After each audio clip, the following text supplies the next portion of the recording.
Muito bem, vamos começando aqui a solução para a primeira lista de exercícios de revisão. Esse curso é o curso de Economia 1 e, na verdade, aqui é o primeiro semestre de 2011, embora os exercícios tenham sido produzidos em 2008. A primeira pergunta. Todas as afirmativas abaixo são exemplos de análises econômicas positivas, em contraposição a análises normativas, exceto, então nós temos que procurar as que sejam análises normativas. Gente, análises econômicas positivas são enunciados de fatos, sejam eles verdadeiros ou não. Análises normativas são recomendações, interpretações com vistas à elaboração de alguma intervenção, tá? Sugestão de alguma intervenção. Então vamos ver a primeira. Custos adicionais de produção afetam negativamente a oferta de bens e serviços. Isso é verdade, é um fato. Então é uma análise positiva. Não é a nossa resposta. Segunda, se o governo federal oferecer um auxílio moradia para facilitar o aluguel de imóveis residenciais pela população de baixa renda, a demanda por imóveis vai se expandir. Mais uma vez, esse é um fato. Se ele é verdadeiro ou não, é outra história, mas aqui temos uma análise positiva. A terceira, os estados deveriam estabelecer seus próprios salários mínimos. Aqui nesse deveriam, ele está deixando claro que é uma recomendação, portanto aqui é uma análise normativa. Só para completar, na quarta afirmativa, se os agentes esperam níveis de preços mais altos no futuro próximo, tanto a curva de demanda como a curva de oferta serão deslocadas. Aqui, mais uma vez, o fato pode ser questionado, mas trata-se do enunciado de um fato, portanto, análise positiva. A única que não se encaixa é a letra C. Questão 2. Cada um dos conceitos abaixo pode ser expresso e analisado com base nas fronteiras de possibilidade de produção. Vamos só lembrar que as fronteiras de possibilidade de produção são aquele diagrama que a gente tem, pressupondo ou supondo simplificadamente que os países produzem apenas dois tipos de bens, bens de consumo, bens de capital, né? Era um dos exemplos que a gente usou. Pois bem, vamos ver o que a gente consegue e não consegue registrar aqui. A primeira possibilidade é a eficiência na alocação de recursos. Ora, a eficiência de alocação de recursos, sempre que a gente está aquém desses limites da fronteira de possibilidade de produção, a gente está registrando um ponto de desemprego, portanto, ineficiência. Quando a gente caminha na direção da fronteira de possibilidade de produção, a gente está ampliando a eficiência.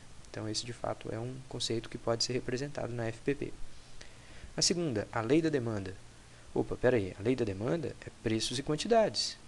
Isso aqui não tem nada a ver com fronteira de possibilidade de produção. Então, é essa a resposta. Só para completar, os custos de oportunidade crescentes. Ora, quando a gente vai andando sobre a fronteira de possibilidade de produção, vai tentando a especialização na produção de um dos bens, a gente tem que fazer enormes sacrifícios na produção do outro bem e a gente tem acréscimos cada vez menores na produção do único bem. Então, a curvatura dessa fronteira de possibilidade de produção registra os custos de oportunidades crescentes. Por fim, vantagens comparativas. Bom, a gente pode lembrar daquele exemplo que a gente estava falando sobre Colômbia e Islândia. Num dos casos é muito mais fácil produzir café, e aí a gente vê que a Colômbia aqui tem que sacrificar pouco a produção de computadores para ampliar a sua produção de café. Esses formatos assimétricos da fronteira de possibilidade de produção podem indicar vantagens comparativas na produção deste ou daquele bem.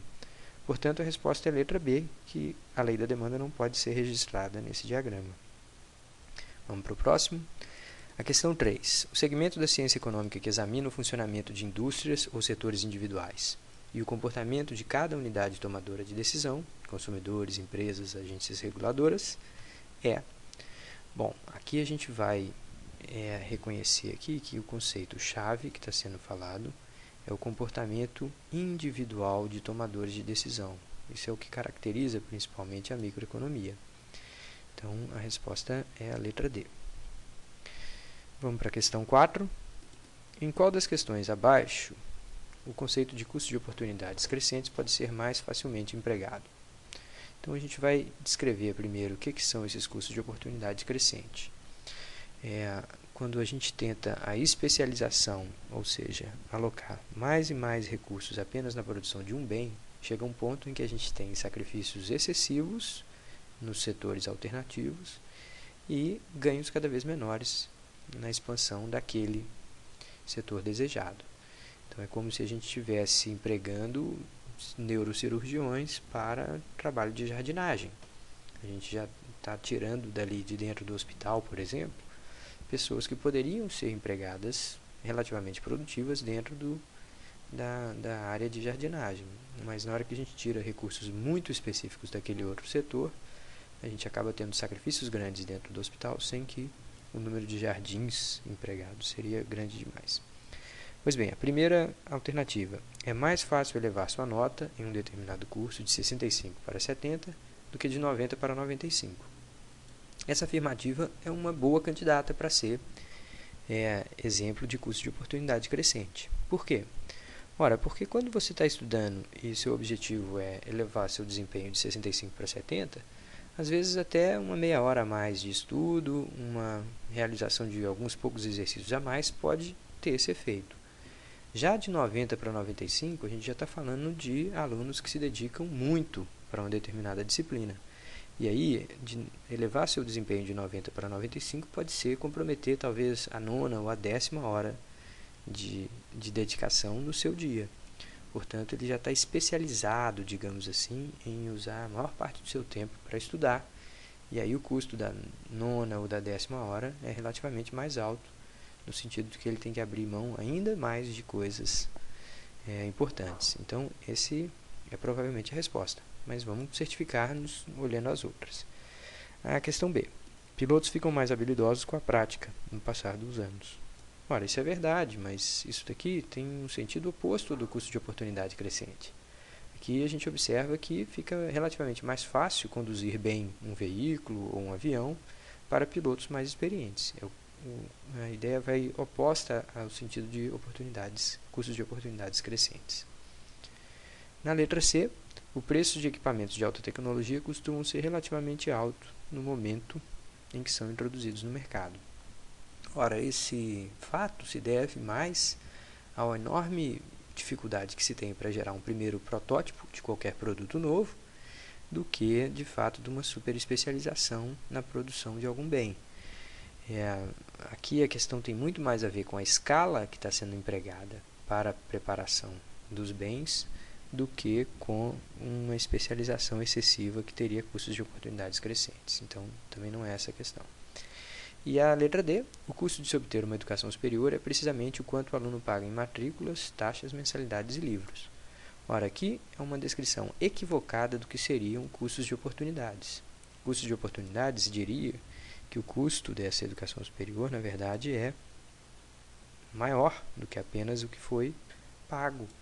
Inclui também o tempo que foi gasto e o sacrifício de outras alternativas que poderiam ser valiosas do ponto de vista do estudante.